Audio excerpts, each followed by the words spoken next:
संगीत मुसलमानों में हराम था। इस्लाम कहता है कि कोई भी गीत नहीं गा सकता, संगीत हराम है, संगीत का प्रयोग होना ही नहीं चाहिए। इसलिए जब तक मुसलमान भारत में नहीं आए थे, गीत वीत नहीं गाते थे। ये गाना बजाना सब हराम है, ये सब नहीं किया जाना चाहिए। भारत में आके देखा कि यहां हर आदमी गीत गा रहा है, भला कितना बेसुरा गाता हो फिर भी गाता है। शाम को 6-7 बजे मंदिर के अंदर लोग झूल झूल के हरे रामा हरे कृष्णा क्या करते। मुसलमानों ने पूछा कि यार ये क्या सिस्टम है तुम्हारे? तो साहब ये भगवान से फ्रीक्वेंसी मैच करवा रहे हैं हम, ऐसे झूल झूल के कहा एंटीना सेट कर रहे हैं। इसलिए सारे मुसलमानों ने झूल झूल के कवालियां गानी शुरू की। मौला मेरे भर दे झोली मेरी है, मोहम्मद जाए ना तेरे दर से कोई खाली। मुझे बताओ भारत के बाहर कहां पर मुसलमानों द्वारा गीत गाए जाते हैं? ये संगीत है ही भारत की देन यहां की। और जब मुसलमानों ने यहां गीत गाने शुरू किए तब समझ में आया कि अल्लाह ने सबसे खूबसूरत कंठ मुसलमानों को दिए हैं। इतने साल तक नहीं गा रहे थे, बात गलत थी। और भारत में आप देख लो जितने अच्छे संगीतकार गीतकार हुए वो सारे के सारे कौन हुए? इसका मतलब पहले वाली बात कि संगीत गाना बजाना नहीं चाहिए वो फिरकी ले रहा है कोई ना कोई। पूरे के पूरे साहब आप पुराने वाले देख लो, रफी देख लो, मोहम्मद रफी साहब देखो, नौसाद देखो, खय्याम देखो, गुलाम अली खान देखो, फतेह अली खान देखो, ये नए वाले जितने हैं, कोई सलीम सुलेमान देखो, अली गनी देखो, टोटल सारे के सारे कौन है? मुस्लिम है। तो तब पता चला यार ये वाला मामला तो सही है। और सारी दरगाहें देख लो, सारी दरगाहों में कव्वालियां गाई जाती है, जोर जोर से कव्वालियां गाई जाती है। तो संगीत तो पूरा असर यहां पे देखने को मिला। और मैं तो हमेशा कहता हूं कि भाई ये तो अपने पुरुष कलाकारों के नाम। महिला कलाकारों में भी भारत के अंदर सबसे अच्छी कंठ वाली गायिका जो पिछले 100 साल के अंदर हुई है वो नूरजहां थी। कौन हुई? जहांगीर वाली लुगाई नहीं।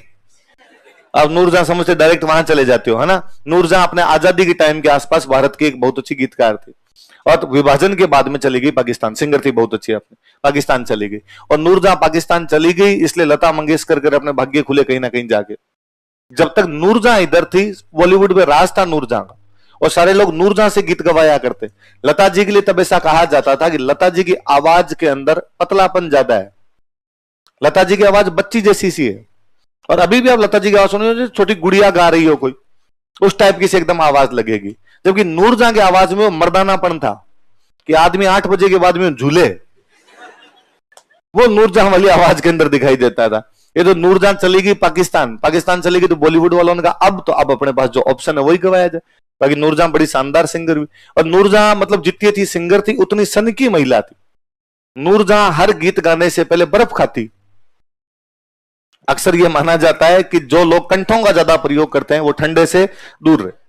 तो जैसे हम पढ़ाने वाले मास्टर भी होते हैं, हम ठंडा पानी नहीं पी सकते कि किसी घर भी जाओ और कोई ठंडा पानी ला के दो, नहीं यार पानी थोड़ा निवाया से लेके जाओ, अपने नॉर्मल जो पानी है वो लेके जाओ। ठंडा पीते कंठ खराब हो जाएंगे, कल 8-10 घंटे जकड़ा है, हमसे तो बोला नहीं जाए।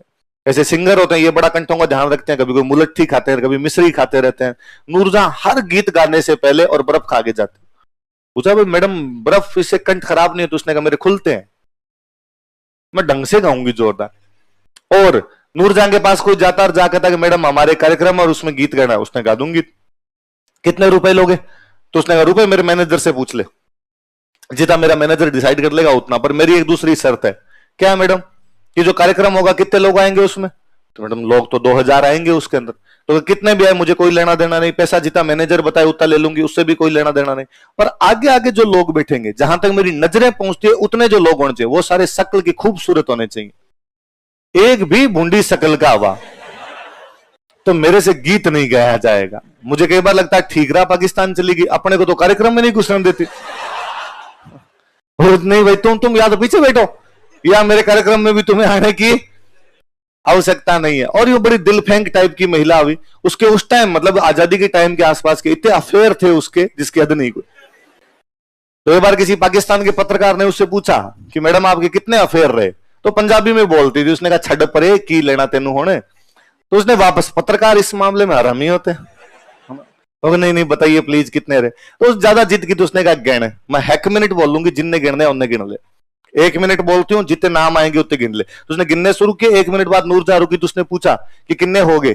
तो उसने कहा 16 नाम लिए उसने 1 मिनट के अंदर। तो वो नूरजहां शर्मा के कहती कि ना करते 16 तो हो ही गए कि कंट्रोल तो खूब किया था लेकिन फिर भी कितने हो गए। नूरजहां एक अलग लेवल की महिला थी। मुझे नूरजहां इसलिए भी अच्छी लगती है कि 71 वाला जब युद्ध हुआ था, हम परसों बता रहा था कि हमने ढाका जीता था, तो जब भारतीय सेना ढाका जीत रही थी तब उधर नियाजी बता रहा था मैं, तो नियाजी बेचारा पाकिस्तान फोन करके पूछना चाहता है कि क्या डिसीजन लें, सरेंडर करें या नहीं करें। और पाकिस्तान का राष्ट्रपति है यहिया खान। कौन है? तो नियाजी ने यहिया खान के ऑफिस फोन किया और कहा भाई राष्ट्रपति से पूछो कि क्या डिसीजन लेना है आगे, कि आगे युद्ध करना है, सरेंडर करना है, नहीं करना है, सेना वापस लेके आनी है, भागना है, खड़ा रहना है, कुछ तो बताओ यार, हमें हमारे हाल पे ही छोड़ दिया। तो कहा साहब अब शाम को तो पता नहीं चल सकेगा, सुबह यहिया खान से तो बात सुबह ही हो सकती है। क्यों? तो कहा मैडम आए हुए हैं। मैडम यही थी। तो मुझे और लगता है कि उसके चक्कर में युद्ध जल्दी जीते। क्या बता, यहिया खान कहता 2 दिन और लड़ तो पाकिस्तान 2 दिन बाद सरेंडर करवाना पड़ता उससे, 2 दिन पहले जीत गए, तो थैंक यू नूरजहां कि तेरे चक्कर में बांग्लादेश वापड़ा जल्दी आजाद हो गया था। तो संगीत पूरा तरीके से भारत में आने के बाद मुसलमानों ने पकड़ ही लिया था एकदम। और चित्रकला सेम बात, चित्रकला के लिए भी इस्लाम कहता है कि चित्रकला हराम है। और आप देखिए कि जिस चित्रकला को इस्लाम हराम मानता था, भारत में आने के बाद मुसलमानों ने चित्रकला को भी किस कदर अपनाया कि एक बादशाह का डायलॉग है कि जो लोग चित्रकला को नापसंद करते हैं मैं उनको नापसंद करता हूं। अकबर किसका डायलॉग है? जो लोग चित्रकला को पसंद नहीं करते मैं उन लोगों को भी पसंद। और अकबर का बेटा जहांगीर तो इस मामले में और आगे निकला और उसने कहा कि मेरे सामने यदि तुम कोई पेंटिंग ला के रखो तो मैं बता दूंगा किसने बनाई है।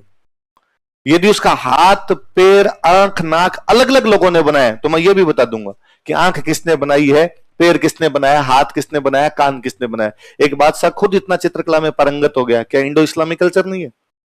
तो भारत में एक नई प्रकार की कल्चर आ गई थी, उस कल्चर को हम क्या बोलते हैं? Indo Islamic. और उसके सब जगह प्रभाव दिखाई दिए। 3-4 अपने एग्जाम्पल लिए। आई बात समझ?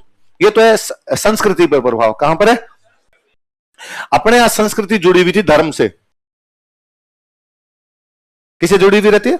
तो धर्म पे क्या प्रभाव? धर्म पे प्रभाव आए। मुसलमानों में एक नई विचारधारा शुरू होती है, इसको बोलते हैं सूफी। हिंदुओं में एक नई विचारधारा इन दिनों में जोर पकड़ती है, उसको क्या बोलते हैं? सुन्ना। देखो, इस्लाम भारत में आने से पहले इस मामले में बहुत कट्टर था कि उसके अंदर धार्मिक कट्टरता कई चीजों को लेकर ज्यादा ही थी। भारत में आने के बाद में इस्लाम की एक लिबरल फॉर्म आती, एक उसकी जो लिबरल मतलब उदार जो विचारधारा थी, सहिष्णु जो विचारधारा आती है, उस विचारधारा को क्या बोलते हैं? सूफी, जिसमें सब लोगों के लिए स्थान था। बाकी इस्लाम में बाकी धर्मों के लिए कोई भी स्थान नहीं था। सूफीजम कहता है कि नहीं भाई कोई भी आदमी आ सकता है, इसलिए अजमेर वाली दरगाह में मुसलमान जाते हैं कम और हिंदू जाते हैं ज्यादा। एक बार मस्जिद को देख के कोई हिंदू ये सोच सकता है यार ये तो मस्जिद है, चलो ये तो मुसलमानों का, अपना इधर कोई भी लेना देना नहीं है। पीर बाबा की दरगाह देखते सारे हाथ जोड़ते हैं। पीर बाबाओं की दरगाहों पे अपने सारे वो धागे बांध के आते हैं। पीर बाबाओं की दरगाहों पे जाके सारे मन्नत बोलते हैं वहां पर। ये सूफीजम का प्रभाव है। किसका प्रभाव है? हुआ क्या कि इस्लाम जब भारत के अंदर आया तो उसने देखा, इस चीज को नोटिस किया कि हिंदू बड़े लिबरल थे और उनके अंदर कट्टरता नाम की कोई भी चीज नहीं। तो भाई चौहान शिव जी के भक्त हैं, जैनों के मंदिरों में जा जाके दान दे के आए यार, क्या लेना देना सीधा सीधा जैनों का? वो शिव जी के भक्त और विष्णु भगवान के भी मंदिर बनाए जा रहे हैं यहां पर। यार जब इनके अंदर इस प्रकार की बातें नहीं है तो देख देख के धीरे धीरे वो बातें भी सामने। हिंदुओं में एक तो यहां पर इन दिनों एक लफड़ा चल ही रहा था पहले से कि थोड़ी कट्टरता बढ़ रही थी मूर्ति पूजा वाले मामले में। किस मामले में? मूर्ति। भाई मूर्ति पूजा करनी पड़ेगी आपको, और मूर्ति पूजा करनी है तो बाद में आप कहां जाना पड़ेगा? मंदिर। और मंदिर जाना पड़ेगा और फिर मूर्ति पूजा आप खुद नहीं कर सकते, पंडित जी करवाएंगे, और इसलिए पंडित जी को चढ़ावा चढ़ाना पड़ेगा। ये रिजिडनेस है जो कि हिंदुओं का धर्म ये कह रहा था घट घट में भगवान है, कण कण में भगवान। जब हर आदमी में भगवान है तो फिर मेरे और भगवान के बीच में मीडिएटर कैसे हो सकता है? मेरे और भगवान के बीच में पुजारी की क्या आवश्यकता है? मेरे और भगवान के बीच में इस मूर्ति की क्या आवश्यकता है? तो इन्हीं दिनों में जब बाहर से इस्लाम आया तो 2 प्रकार की चीजें आई। एक तो आके यहाँ के मंदिर तोड़े जाने लगे, मंदिर तोड़े, मूर्तियां टूटने लगी, तो लोगों को बड़ा दुख हुआ कि ले यार हमारे तो मंदिर की मूर्ति टूट गई, अब तो भगवान की पूजा करने ही कहां जाएंगे। तो यहाँ के जो भी समाज सुधारक टाइप के लोग हुए उन्होंने समझाना शुरू किया कि भगवान की पूजा के लिए मूर्ति की आवश्यकता, और मूर्ति अपने और भगवान के बीच का मीडिएटर नहीं है। अपने तो भगवान की पूजा घर पे बैठ के की जा सकती है। ऐसे कैसे की जा सकती है? तो एग्जाम्पल भी दे दिया, ऐसा मुसलमान कर ही रहे हैं ना, इनके कौन से अल्लाह की मूर्ति है, फिर भी ये तो अल्लाह की पूजा कर रहे हैं ना। जब इनके बीच में मूर्ति की आवश्यकता नहीं तो अपने बीच में मूर्ति की आवश्यकता नहीं, और अपने तो घर में बैठ के राम राम राम राम राम राम कृष्ण कृष्ण कर लोगे, और यदि पड़ोसियों की सहायता कर दोगे, दीन दुखियों की सहायता कर दोगे, जो कि भगवान का वास्तव में मूल मंत्र है, तो ही भगवान को प्राप्त कर लोगे। और उस समय के अपने कबीर जी टाइप के जितने कोई लोग हुए उन सबके डायलॉग ऐसे ही कि पत्थर पूजे हरि मिले तो मैं पूजूं, पहाड़ ताते तो चाकी भली न पीस का है संसार। पत्थर पूजे हरि मिले, कि यदि बाटे पूजने से, पत्थर को पूजने से भगवान मिलते हैं, तो मैं पूजूं पहाड़, तो फिर जलाना डूंगरी पूरी पूज ले। फिर खाली मूर्ति क्यों पूजने, ताते तो चाकी भली, उससे भली तो अच्छी क्या है, चक्की, पत्थर की बनी हुई चक्की है। पीस खाए संसार, कम से कम आटा पीस के तो देती है, किसी ना किसी काम तो आता है। ये मूर्ति तुम्हारे सीधे सीधे कोई भी काम नहीं आ रही है। तो हिंदुओं में फिर एक थोड़ा सा एक अलग पंथ शुरू होता है। उस पंथ कौन सा है कि अपने को मूर्ति पूजा करने की आवश्यकता नहीं, भगवान को राजी करने के लिए भगवान की क्या कर ली जाए, भक्ति। और भक्ति के लिए मन चंगा, मन चंगा ते कठौती में गंगा। यदि मन अच्छा है आपका तो आप गंगा में भी जाने की कोई भी आवश्यकता, फिर आपके पास जो पानी है वही आपका क्या हो जाएगा, गंगा हो जाएगा। आई बात समझो। तो मुसलमानों में जो लिबरल फॉर्म आता है वो कौन सा है, सूफीज्म। हिंदुओं के अंदर जो एक विचारधारा आती है वो कौन सी है, भक्ति। इसी का 2 नंबर लिखो, सकारात्मक होगा 2 नंबर।